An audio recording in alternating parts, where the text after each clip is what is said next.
जो हुजूर की पनाह में आ जाता है ना वो बच जाता है।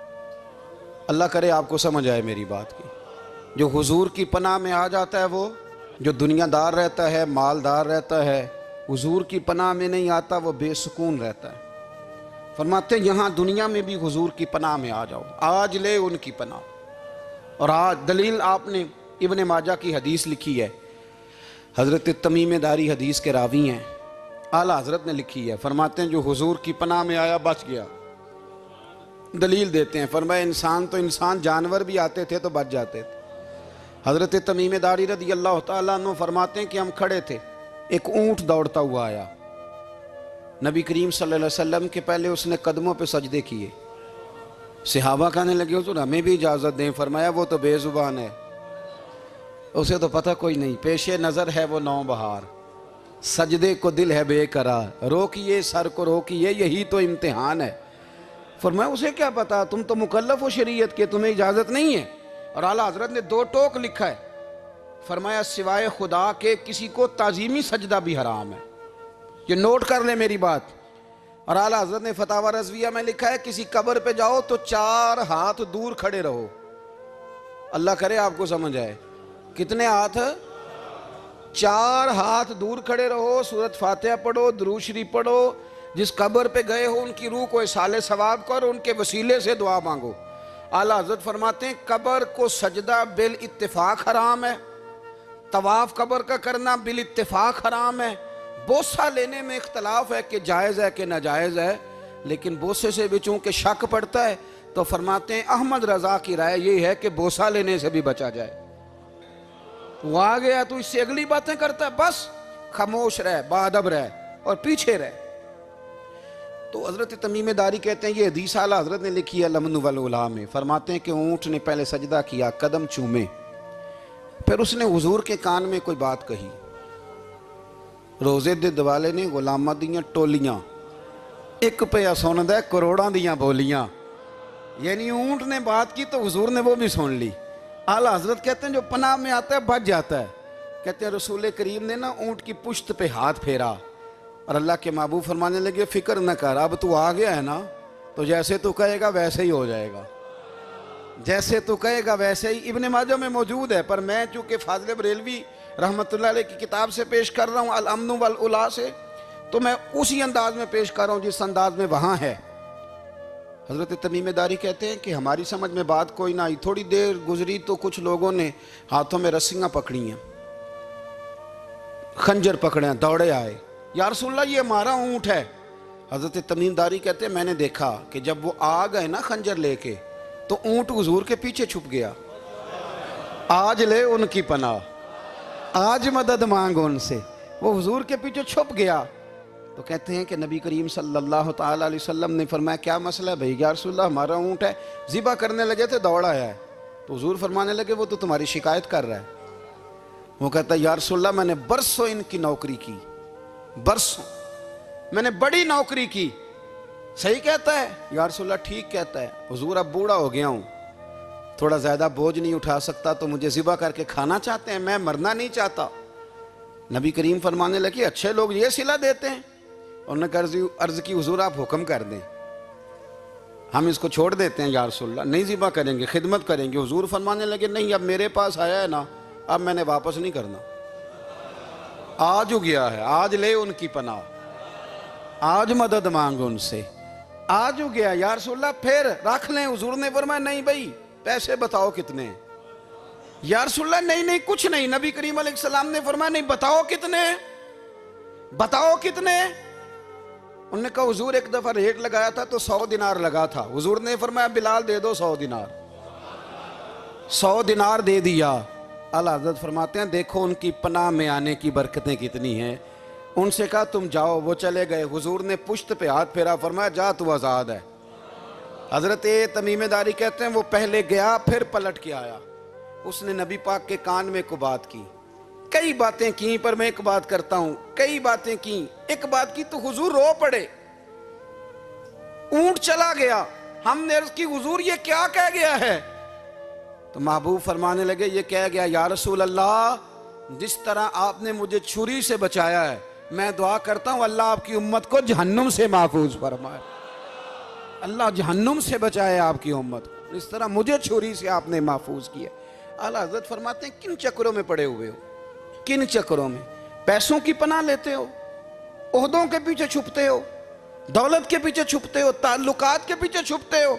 फरमाया मुसीबत आएगी तो ये सारे हट जाएंगे। अगर पनाह लेनी है तो मदीने वाले महबूब की पनाह लो, दरवाजा रसूल पे आओ, नबी करीम की बारगाह में झुको, हुजूर से प्यार करो। आला हज़रत फरमाते हैं महबूब का अदब करो, रसूलुल्लाह की गुलामी करो।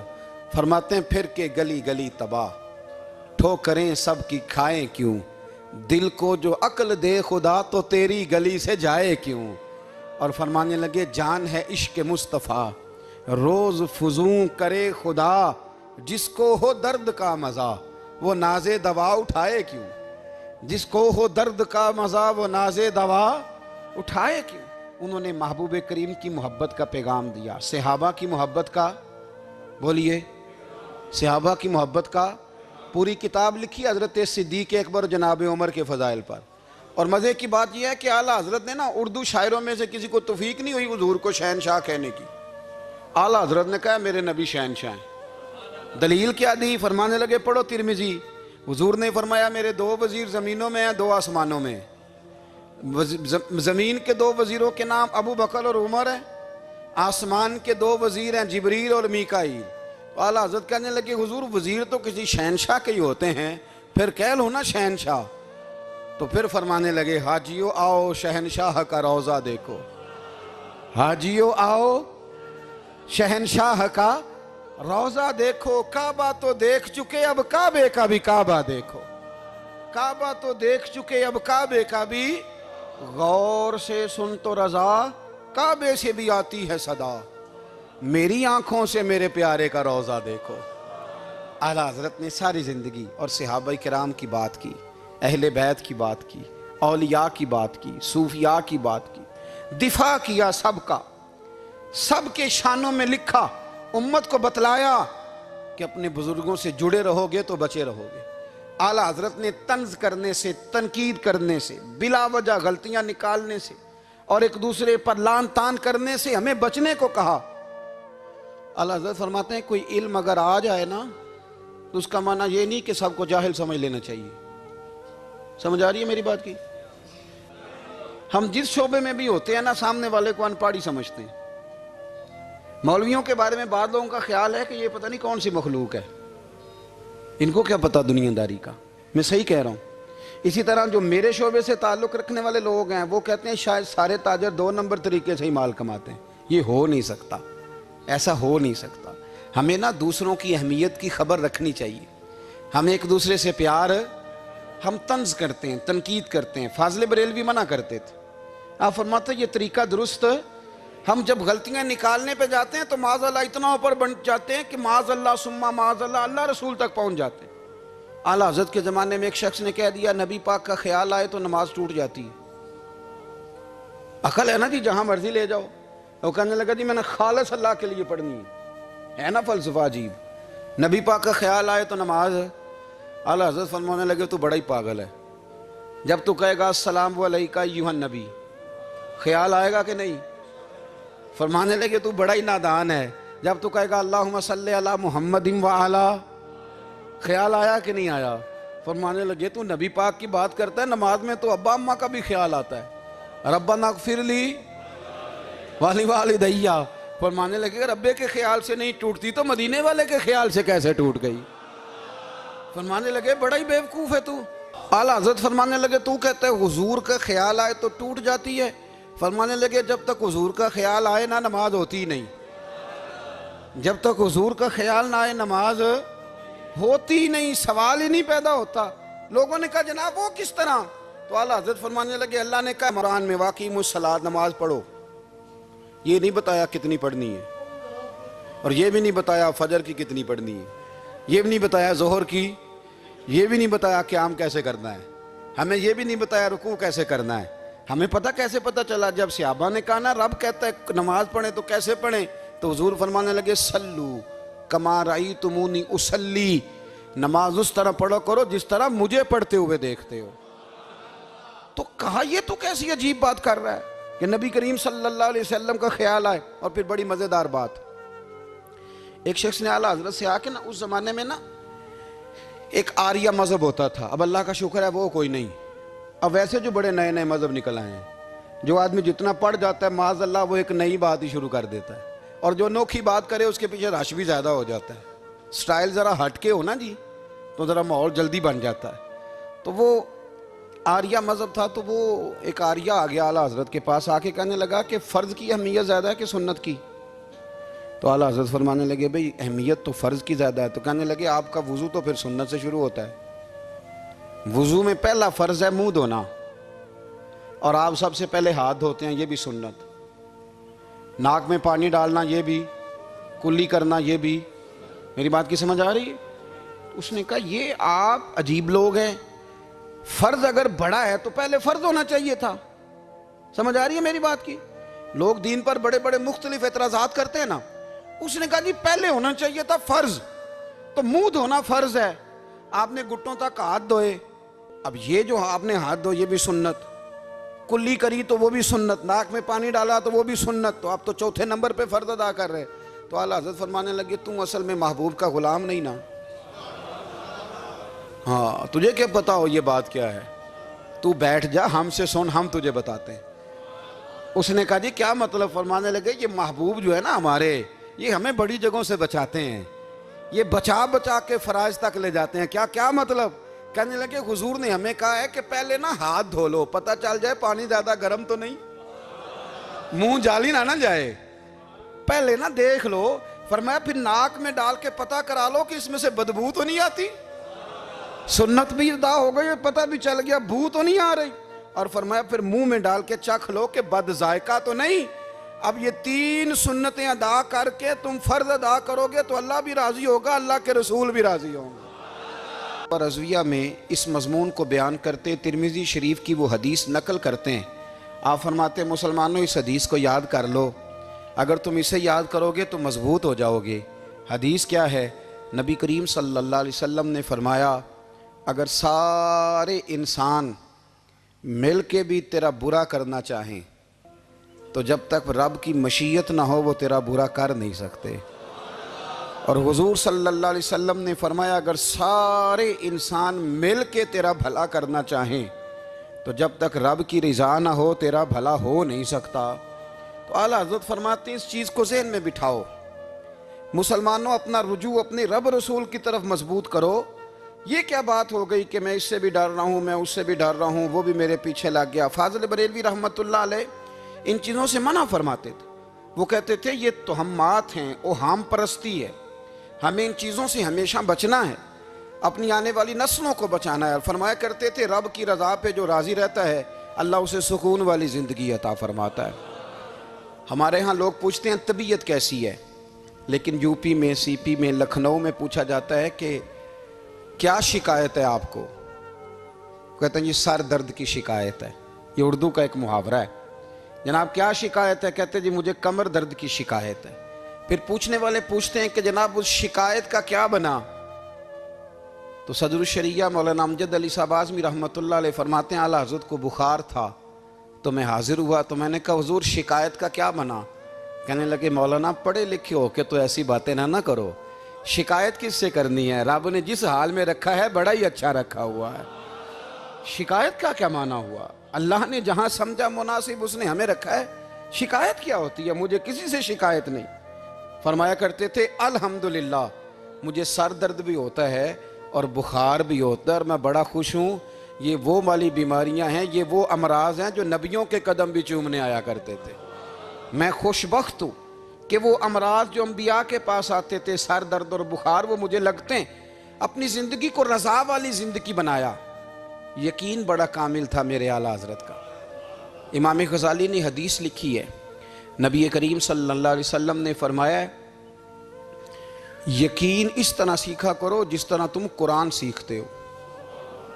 आज मेरे दौर का सबसे बड़ा मसला यकीन की कमज़ोरी है।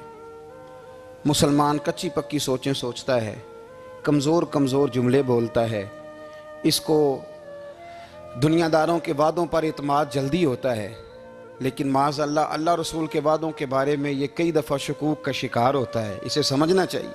फाज़िल बरेलवी एक पुख्ता यकीन वाली शख्सियत थे, पुख्ता यकीन वाली। बरेली शरीफ के दाएं बाएं ताउन का मर्ज फैल गया तो आला हज़रत फरमाते हैं मेरे मुंह में भी कुछ गिल्टियाँ निकल आईं। तो बाज़ लोगों ने कहा शायद आपको भी ताउन हो गया है। आला हज़रत रहमतुल्लाह अलैह फरमाते हैं जो सबसे बेहतरीन तबीब था वो लाया गया। उसने मेरा मुंह देख के, गिल्टियाँ देख के कहा खो आपको तो ताउन का मर्ज हो गया है। तो आला हज़रत फरमाने लगे मुझे सारी बीमारियाँ लग सकती हैं, ये नहीं लग सकती। उसने कहा हकीम मैं हूँ कि आप हैं? फरमाया नहीं आप ही हैं, पर यह बीमारी मुझे नहीं लग सकती, ये मुझे हो नहीं सकती। उसने इसरार किया तो आला हज़रत रहमतुल्लाह ताला अलैह उसको कहने लगे मियाँ तू जो मर्जी कर लेकिन मुझे ताउन का मर्ज नहीं हो सकता, ये बात तय है। वो नाराज़ होकर चला गया। अब ताउन की जो गिल्टियाँ होती थी ना वो बड़े बड़े महीनों नहीं जाती थी, तकलीफ़ रहती थी। आला हज़रत कहते मैंने उसी रात ना थोड़ी सी काली मिर्चों का सफ़ूफ बनाया और मिसवाक में रख के जब मुंह के अंदर छिड़का तो थोड़ा सा खून निकला और मेरा मुंह बिल्कुल ठीक हो गया। सवेरे मैंने कहा बुलाओ ना अपने हकीम को जो कहता था ताउन हो गया है। तो लोग कहने लगे हुजूर आपको वैसे कैसे पता था ताउन नहीं है? फरमाने लगे पता इस तरह था कि अल्लाह के रसूल सल्लल्लाहु अलैहि वसल्लम ने एक दुआ इरशाद फरमाई है। फरमाया किसी मरीज़ को देख के पढ़ लो अल्हम्दुलिल्लाहिल्लज़ी मिम्मब्तला का बिही वफ़द्दलनी अला कसीरिम मिम्मन खलका तफ़दीला। हुजूर ने फरमाया किसी बीमार को देख के, मुसीबत वाले को देख के ये दुआ पढ़ो, तुम उस मुसीबत में शिकार नहीं होंगे। फरमाने लगे मैंने ताउन के मरीज़ को देख के दुआ पढ़ ली थी। तारे टूट सकते हैं, चांद गिर सकता है, सूरज अपनी जगह छोड़ सकता है, पर मदीने वाले महबूब की बात गलत नहीं हो सकती। ये मेरा यकीन कामिल है। साढ़े नबी दी जुबान साढ़े वास्ते कुरान, ये बात गलत हो सकती? मजबूत यकीन फाज़िल बरेलवी का, मजबूत नजरियात। आला हज़रत रहमतुल्लाह ताला अलैह से किसी ने कहा आप किस तरह के मोमिन हैं, किस तरह के मोमिन हैं? तो आला हज़रत फरमाने लगे मेरा दिल चीरो, उसको खोलो, एक तरफ ला इलाहा इल्लल्लाह लिखा होगा, दूसरी जानब मुहम्मदुर रसूलुल्लाह लिखा होगा। खोल के देख लो। एक तो यकीन की। फिर दूसरी बात, खुश्क लोगों को जिंदगी गुजारने का मजा कोई नहीं आता। जिंदगी गुजारने का मजा उसे ही आता है जिसे किसी से प्यार हो जाता है। बाकी ना देखे ना, एक बंदा जबरन एक शख्स बच्चे पालता है, वो कहता है ये मेरे लिए क्या मुसीबत है 5 बच्चे, और एक शख्स को बच्चों से प्यार हो जाता है। वो जवान भी है, खूबसूरत भी है, पर ईद पे कपड़े नहीं खरीदता। बीवी से कहता मैं पुरानी पहन लूँगा पर बच्चों को नहीं ले दे। और भाई तेरी ख्वाहिशें मर गई हैं, तेरी खूबसूरतियों की तरफ जाने की आरज़ुएं ख़त्म हो गई। तो कहने लगा सारा कुछ है पर बच्चों से प्यार जो हो गया। आला हज़रत रहमतुल्लाह अलैह बहुत बड़े फ़लसफ़ी थे, मंतकी थे, बहुत बड़े साइंसदान थे। यहाँ बड़ा संजीदा इज्तिमा है, मैं बड़ी ख़ास बात करने लगा हूँ। सारे साइंसदान कहते हैं ज़मीन घूमती है। आला हज़रत ने इतनी मोटी किताब लिखी है ज़मीन साकन है। फरमाते थे हम जैसे मर्जी साइंसदान कहेंगे आपने दलाइल दिए हैं। आप फरमाते हैं जब नबी करीम अलैहिस्सलाम की हदीस मुस्लिम शरीफ में मौजूद है कि जब अल्लाह ने ज़मीन को पैदा किया ज़मीन कांपने लगी तो अल्लाह ने पहाड़ों को मीखें बना के, किले बना के अंदर लगा दिया तो ज़मीन ठहर गई। फरमाने लगे जब मुस्तफ़ा करीम ने कह दिया ठहर गई है तो सारे साइंसदान भी कहें तो हम मानने को तैयार नहीं कि घूमती है। उन्होंने दलाइल दिए। वो हमें ना रोज़ कह देता है डॉक्टर आपकी तबीयत ख़राब है, खांसी है, घर में किसी और को तो नहीं? हाँ जी है जी। वो कहते उसी की वजह से हो गई है। ओ खुदा के बंदे, नबी करीम अलैहिस्सलाम ने फरमाया बीमारी मुताद्दी नहीं होती, एक से दूसरे को नहीं लगती। और बड़े सादे अंदाज में मुस्लिम की हदीस है, एक सहाबी ने कहा या रसूलल्लाह मेरे ऊँट को उस ऊँट से खारिश पड़ गई है। तो अल्लाह के रसूल फरमाने लगे तेरे ऊँट को तो उससे पड़ी तो उसको कहाँ से पड़ी थी? कहने लगा जी वो तो कुदरती मामला है। तो हुजूर फरमाने लगे ये भी कुदरती मामला है। अब हमें जो मर्जी, आला हज़रत के ज़माने में लोगों ने कहा कशिश सकल है, ज़मीन अपनी तरफ चीज़ों को खींचती है। दलील क्या है? वो कहने लगे जी सेब गिरता है तो ज़मीन पे, आम गिरता है दरख्त से तो ज़मीन पे, अमरूद गिरता है तो, अनार गिरता है तो ज़मीन में कशिश है, खींच लेती है। आला हज़रत फरमाने लगे शाबाश, साइंसदान जो कहेंगे हम मानेंगे। फरमाने लगे ज़मीन ने आधा किलो का सेब खींच लिया है, 1.5 पाव का अनार खींच लिया है, पर हमने गुब्बारे में 1.5 छटांग हवा भर दिया, वो तो ज़मीन से खींचा नहीं गया। ये किस किस्म की कश शकल है? ये अभी 2 साल पहले डॉक्टर अब्दुल कदीर खान का मजमून छपा था रोज़नामा जंग में। वो कहता है मुझे वो मौलवी चाहिए था जिसके पास कुरान हदीस भी हो और साइंस के उलूम भी हों। कहता मैंने ज़माने के दरवाजे खटखटाए, फिर मैं पहुंचा बरेली के इमाम के पास, और कहता है वहाँ जाके ना मैं ठहर गया हूँ, इसलिए कि मुझे कुरान और सुन्नत का नूर भी मिला है और मुझे साइंस के रमूज भी मिले हैं। ये वाहिद शख्स है, ये वाहिद शख्स है जो दीन को साइंस का पाबंद नहीं करता, बल्कि साइंस को मदीने वाले का गुलाम बनाता है, मदीने वाले का गुलाम बनाते। तो आला हज़रत फरमाने लगे अजीब फ़लसफ़ा है ना जी। आम खींच लिया उसने, सेब खींच लिया, अमरूद खींच लिया, पर उससे 1.5 छटांग वाला गुब्बारा। तो लोगों ने कहा हुज़ूर फिर मसला क्या है? आप फरमाने लगे मसला ये है कि हर चीज़ अपनी असल की तरफ लौट जाती है। हर चीज़ अपनी, सेब अमरूद अनार ज़मीन से पैदा होते हैं तो ज़मीन पे गिरते हैं। हवा की असल ऊपर है, इसलिए जब गुब्बारे में हवा भरेंगे तो हवा उसको ऊपर ले जाएगी। हाँ, जब उससे हवा निकल जाएगी तो फिर गुब्बारा जो जिसकी असल होती है उधर लौट जाता है। इंसान मिट्टी से बना है तो जाता कहाँ है? मिट्टी देते मिट्टी रहना ही एवं कादी बल्ले बल्ले, अज मिट्टी दे उत्ते बंदिया ते कल मिट्टी दे थल्ले। तो आला हजरत रहमतुल्लाह ताला अलैह ने ना अपने सारे उलूम को नबी पाक का गुलाम बना दिया। आप फरमाया करते थे आज ले उनकी पनाह, आज मदद मांग उनसे, कल न मानेंगे कयामत में अगर मान गया।